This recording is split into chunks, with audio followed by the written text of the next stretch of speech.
नमस्कार दोस्तों, आपका स्वागत है हमारे YouTube चैनल पर। और जैसा कि आपको पता है आरआरबी पीओ का नोटिफिकेशन आ चुका है, तो हमने सोचा कि क्यों ना आपको स्ट्रैटेजी बताई जाए जिसके अकॉर्डिंग आप प्रिपरेशन करेंगे तो आपका सिलेक्शन डेफिनेटली होगा। ठीक है, कौन कौन से पॉइंट इंपॉर्टेंट है, कौन कौन से चैप्टर्स इंपॉर्टेंट है, कौन से चैप्टर का कितना वेटेज है, सारा डिस्कशन आज आप इस वाले वीडियो में करेंगे। तो आप इसको ध्यान से देखिएगा स्टार्टिंग से लेकर एंडिंग तक का। ठीक है, मैथमेटिक्स दो ही सब्जेक्ट आ रहा है हमारे पास में, मैथमेटिक्स और रीजनिंग, तो दोनों का पूरा आपको वेटेज बता दिया जाएगा कि किस चैप्टर को कितना टाइम देना है जिससे कि आपका सिलेक्शन 100% हो। ठीक है, अब देखिए, अगर आपको रीजनिंग के सब्जेक्ट के रिगार्डिंग कोई भी इंफॉर्मेशन चाहिए तो हमारे इस चैनल पे ज्वाइन हो जाइए। और अगर टेलीग्राम ग्रुप में आपको ज्वाइन होना है जिसमें कि आप डाउट वगैरह पूछ सके तो इस वाले ग्रुप में आप ज्वाइन हो जाइए। और ये हमारा फेसबुक पेज है। ठीक है, और अगर आपको रीजनिंग सब्जेक्ट स्टार्टिंग से पूरा पढ़ना है तो अनअकैडमी पर अनुराधा गुप्ता नाम से मेरा है प्रोफाइल है, अनुराधा गुप्ता, उसको फॉलो कर लीजिएगा। पूरी क्लास होती है 5:30 पर, डेली हमारी क्लास होती है। अनुराधा गुप्ता रीजनिंग 5:30 पर हमारी क्लास होती है। ठीक है, चलिए स्टार्ट करते हैं। हम पूरा स्ट्रेटेजी आपको बताएंगे कि कैसे आपको सिलेक्शन लेना है। चलिए, मान के चलिए आपके पास में 75 दिन है, 75 डेज है आपके पास में, तो इसमें अपनी प्रिपरेशन को कैसे बूस्टअप करना है। चलिए देखिए, सबसे पहले how to prepare IBPS RRB 2020। ठीक है, सबसे पहले स्टडी प्लान बनाइए। सबसे पहले हमें एक स्टडी प्लान बनाना है। उस स्टडी प्लान में हमें क्या करना है, study plan plays a important role in preparation. Study plan हमारे प्रिपरेशन में इम्पोर्टेंट रोल अदा करता है। ठीक है, अब सबसे पहले हमें क्या करना है, divide time covering the entire syllabus and focus on important topic. सबसे पहले तो हमें क्या करना है, हमारे टाइम को डिवाइड करना है पूरे सिलेबस के लिए, और उस चैप्टर्स पे हमें फोकस करना है जो हमारे एग्जाम पॉइंट ऑफ व्यू से वेरी वेरी इंपॉर्टेंट, उन पे सबसे ज्यादा हमें फोकस करना होगा। ठीक है, उसके बाद अपना टाइम आप अपने अकॉर्डिंग डिवाइड कर लीजिएगा। कम से कम 10 से 12 घंटे आपको डेली देना है अगर आपको सच में सिलेक्शन लेना है तो। ठीक है, 10 से 12 घंटे आपको देना है। उसके बाद देखिए, प्रैक्टिस, सबसे इम्पोर्टेंट पॉइंट ये वाला, practice questions paper. Question paper का प्रैक्टिस सबसे ज्यादा नेसेसरी है। 60% सिलेक्शन हमारा प्रैक्टिस दिलवाता है। जब मैंने फर्स्ट टाइम, मतलब मान के चलिए सेकंड या थर्ड टाइम मैंने RRB IBPS PO का पेपर दिया था और मुझे बहुत कुछ नहीं आता था, बस मैं क्या करती थी, 3 टेस्ट डेली के देती थी। 1 महीने तक मैंने 3 टेस्ट दिए थे डेली के, उसमें मेरा प्री का में सिलेक्शन हो गया था। उस समय तो मुझे कुछ भी नहीं आता था, तो ना तो मुझे कोई टॉपिक अच्छे से क्लियर था ना कुछ था, लेकिन मैं ओनली एग्जाम देती, 3 टेस्ट डेली के देना होता था मुझे। एक सुबह देती थी, एक दिन में और एक रात को। 3 टाइम मेरा डिवाइड था, एक सुबह देती थी, इवनिंग में 8 o'clock देती थी, फिर एक दोपहर में देती थी मैं 4 o'clock देती थी, और फिर एक इवनिंग में वापस 8 o'clock देती थी। ये मेरा 3 टाइम शेड्यूल होता था। 3 टेस्ट में डेली देती थी। कोई चैप्टर इतना नहीं आता था मुझे, लेकिन मेरा टेस्ट से इतनी पावर बढ़ी कि मेरा प्री में सिलेक्शन हुआ उस टाइम पर। ठीक है, और मेंस पेपर में 0.5 नंबर से रही थी GA के अंदर उस साल में। ठीक है, जब मेरी प्रिपरेशन इतनी बूस्टअप नहीं थी, स्टार्टिंग था जब मेरा प्रिपरेशन का कोई मुझे आइडिया नहीं था, उस समय की बात बता रही हूँ मैं। ठीक है, तो इस चीज का ध्यान रखिएगा, प्रैक्टिस मेक्स मैन परफेक्ट। तो प्रैक्टिस सबसे ज्यादा इंपॉर्टेंट है आपकी। रोज आपको 2 टेस्ट देने हैं। अब आपका 75 डेज रह गया तो रोज 2 टेस्ट दीजिए। बहुत खूब सारी हमारे पास ऐसी साइट है जो हमें फ्री टेस्ट प्रोवाइड करवाती है। अगर आप टेस्ट परचेज नहीं कर पा रहे हैं तो बहुत सारी साइट ऐसी है जो हमें फ्री में हमें टेस्ट प्रोवाइड करवाती है, तो आप उन टेस्टों को लगाइए। ठीक है, आप हमारे ग्रुप में ज्वाइन हो जाइएगा। इस ग्रुप में ज्वाइन हो जाइएगा, फिर मैं आपको लिंक सेंड कर दूंगी कि कौन कौन सी साइट है जो हमें फ्री टेस्ट प्रोवाइड करवाती है। ठीक है, इस वाले ग्रुप में या यहाँ पर कहीं भी कर दूंगी। ठीक है, चलिए नेक्स्ट देखिए, वो यही बोल रहा है प्रैक्टिस क्वेश्चन पेपर, उसके बाद मॉक टेस्ट लगाइए सबसे ज्यादा। ठीक है, यही आपका सबसे ज्यादा इम्पोर्टेंसी रखता है।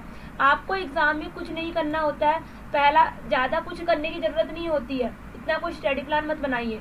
सबसे पहले क्या है, 10 से 12 घंटे आप डिवाइड करिए। जो जॉब वाले हैं उनको तो 3-4 घंटे तो मिनिमम देने हैं, 4 से 5 घंटे तो।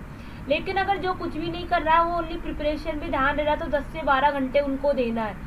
ठीक है, 1-1 घंटा अपने चैप्टर वाइज सब्जेक्ट को दीजिए। जैसे 1 घंटा अगर आपने रीजनिंग चैप्टर पढ़ लिया तो 1 घंटा मैथमेटिक्स पढ़िए। यहाँ पर आप 1 घंटे की जगह 2 घंटे कर दीजिए। 2-2 घंटे हर चैप्टर्स को दीजिए। 2 घंटा आपने रीजनिंग दे दिया तो 2 घंटा आप मैथमेटिक्स को दीजिए, फिर 2 घंटा आप इंग्लिश को दीजिए, फिर 2 घंटा अपना उसको जनरल अवेयरनेस को दीजिए, क्योंकि करंट अफेयर्स 5 से 6 महीने का आता है। तो ऐसे नहीं कि प्री का सिलेक्शन होने के बाद आप स्टार्ट करो, अभी से आप प्री जनरल अवेयरनेस की प्रिपरेशन स्टार्ट कर दो। उसके बाद कंप्यूटर को दीजिए, क्योंकि इसमें कंप्यूटर भी आना है हमारा। तो और हिंदी और इंग्लिश की जगह आप एक सब्जेक्ट को दे दीजिए, क्योंकि हिंदी और इंग्लिश में से एक सब्जेक्ट आएगा। तो ये आपका पूरा स्लॉट होना चाहिए, टाइम स्लॉट। सबसे ज़्यादा टाइम आप इन दोनों सब्जेक्ट को दीजिए, रीजनिंग को और मैथमेटिक्स को, ठीक है। और कम से कम 2 टेस्ट लगाइए, एक सुबह को दीजिए, सुबह सबसे अच्छा माइंड होता है आपका, ठीक है। इवनिंग में, मॉर्निंग।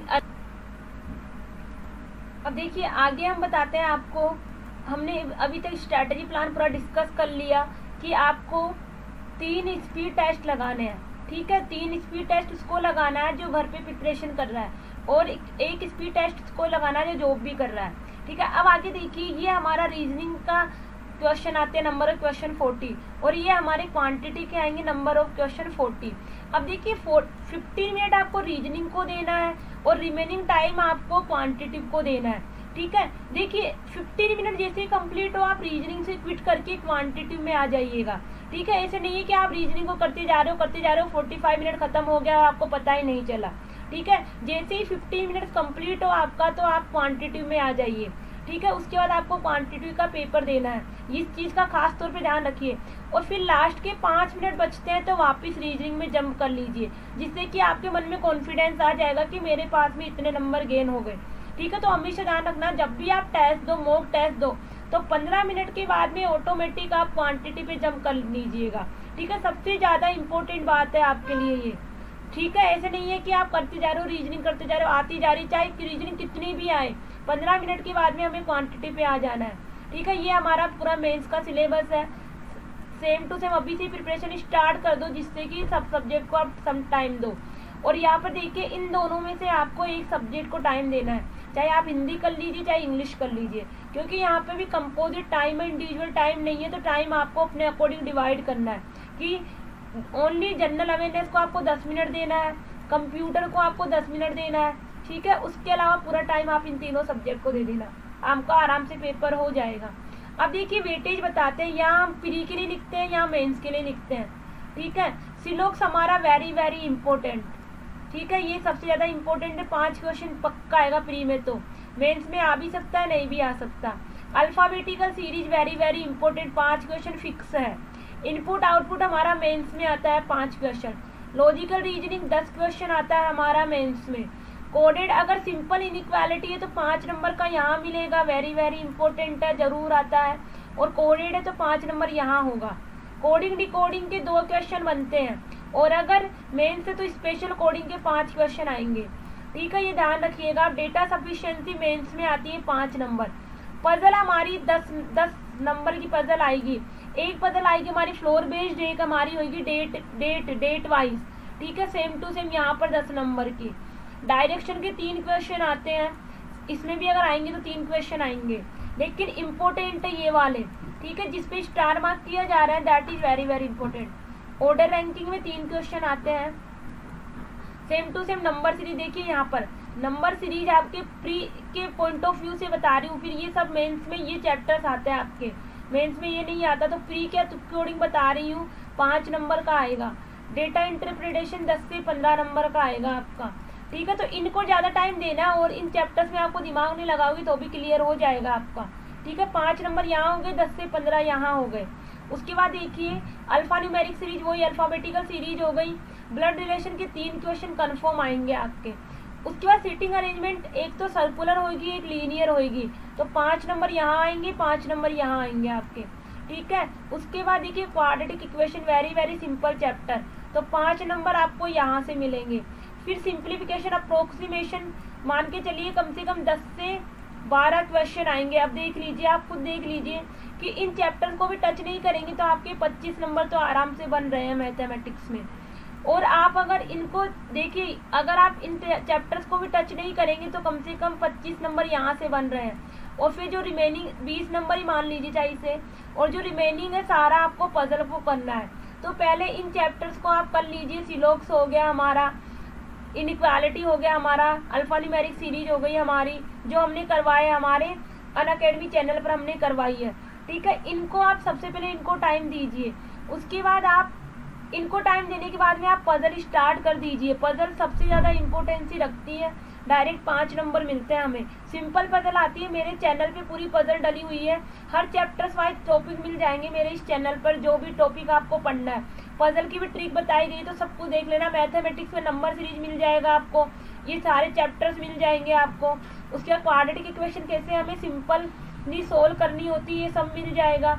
सिंप्लीफिकेशन, अप्रोक्सीमेशन मिल जाएगा। ये पूरा इनका वेटेज है। ठीक है, ये तो एक एक दो क्वेश्चन आते हैं इन पे, तो इन पे अगर आप ध्यान भी नहीं देंगे तो आपका आराम से पेपर क्लियर हो जाएगा। ठीक है, ये पूरी स्ट्रैटेजीज के अकॉर्डिंग आपको प्रिपरेशन करनी है, तो आपका डेफिनेट सिलेक्शन होएगा। अब आप कल से, आज 1 तारीख, आज 2 तारीख हो गई, तो कल से ही आप टेस्ट देना स्टार्ट कर दो और आप अपने आप को एनालिसिस करो कि आप कहाँ पर स्टैंड करते हैं। टेस्ट में एनालिसिस वेरी वेरी इंपॉर्टेंट।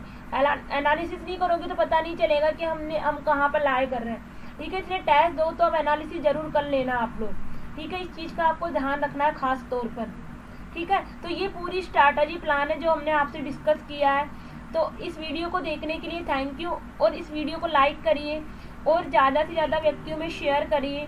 और अगर कुछ भी डाउट है वीडियो की रिगार्डिंग, अगर कुछ भी फिर भी स्ट्रैटेजी आपको समझ में नहीं आए तो कमेंट बॉक्स में कमेंट करिए। ठीक है, ये ध्यान रखना एक सबसे बड़ी बात कि टेस्ट देना है आपको, सबसे ज़्यादा पहला टेस्ट देना है आपको, और दूसरा आपको क्या करना है, चैप्टर वाइज आपको पूरा डिस्कशन करना है। जो इम्पोर्टेंट चैप्टर है उनको पहले करना है। ठीक है, तो आज के लिए इतना ही, धन्यवाद।